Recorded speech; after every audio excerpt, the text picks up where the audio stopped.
Assalamualaikum warahmatullahi wabarakatuh. Saya mau buat video lanjutannya kemarin. Kalau kemarin itu saya sepil persyaratan basicnya itu Anda harus bisa bahasa Inggris dan punya paspor yang aktif minimal 2 tahun itu. Saya akan bikin lanjutan. Kebetulan ada yang tanya mbaknya seperti ini. Jadi saya akan jawab pertanyaan mbaknya ini sebisa mungkin. Jadi proses awal saya ke Turki itu yang pasti saya cari info dulu.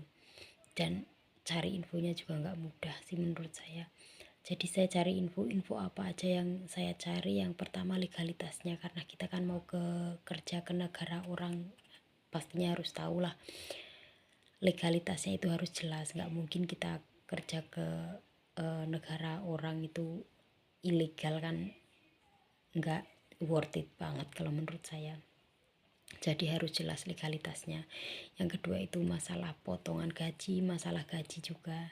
Dan kebetulan di Turki ini memang tidak ada potongan gaji ya, tapi tidak ada salahnya tetap Anda harus cari informasi sebanyak mungkin sebelum Anda kerja ke Turki.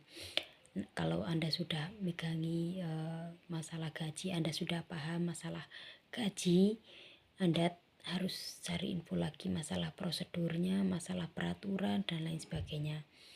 Prosedur misalnya dokumen atau apa gitu kan, kita kira-kira itu kita ada atau tidak, terus mumpuni atau tidak gitu, itu harus, menurut saya harus banget sih kita cari tahu dulu.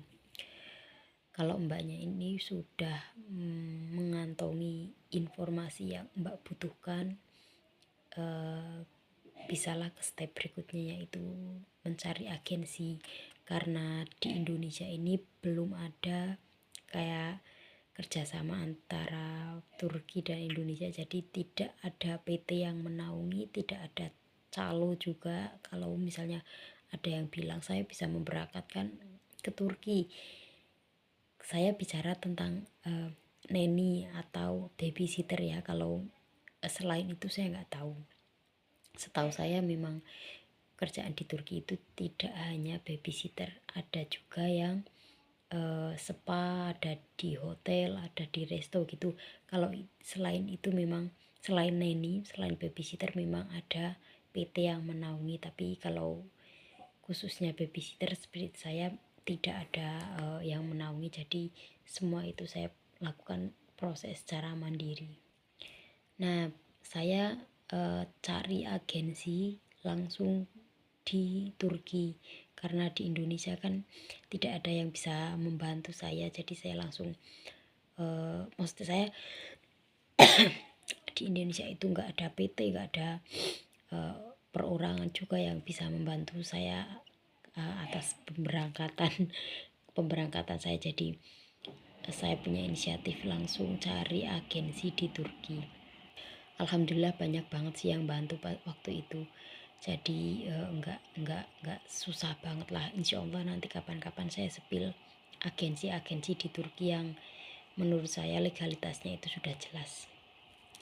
Yang kalau misalnya sudah ada persiapan info dan sudah ada agensi, itu baru mbaknya itu ngurus dokumen, dan dokumen apa saja yang diperlukan insya Allah saya bahas next video ya.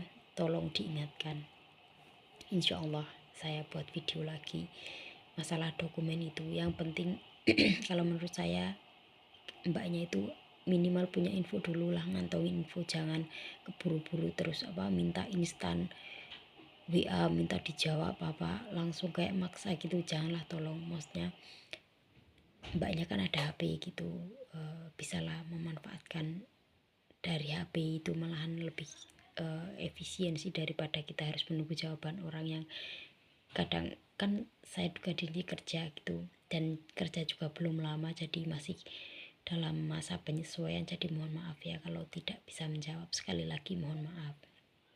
Insya Allah tolong diingatkan kapan-kapan saya spill pertanyaan-pertanyaan mbaknya lagi, karena banyak banget pertanyaan. Mudah-mudahan video saya ini sedikit bermanfaat buat mbak-mbaknya yang pengen banget berjuang atau kerja ke Turki. Semangat ya mbak, nggak apa-apa, nggak ada yang nggak mungkin. Sebetulnya prosesnya itu mudah, cuma karena keterbatasan kita atau saking malesnya kita cari informasi aja, jadi kayaknya agak ribet. Sebetulnya nggak seribet itu. Jadi semangat ya Mbak, dan buang rasa malas. Jangan mengandalkan orang lain. Kalau kita bisa mengandalkan diri sendiri. HP itu digunakan sebaik mungkin. Cari informasi yang bermanfaat. Yang nggak bermanfaat, nggak ada faedahnya, skip aja dulu. Jadi sekian dulu ya Mbak, terima kasih. Mohon maaf kalau ada salah-salah kata atau ada kata-kata yang nggak jelas atau belum jelas. Mbaknya bisa komen atau DM, atau jangan DM karena Instagram lagi di banner di Turki, jadi saya nggak bisa buat Instagram. Bisa inbox atau yang punya nomornya bisa WA langsung, tapi maaf kalau saya nggak bisa ya. Nanti insya Allah saya buatkan video lagi. Sekian dulu, terima kasih. Wassalamualaikum warahmatullahi wabarakatuh.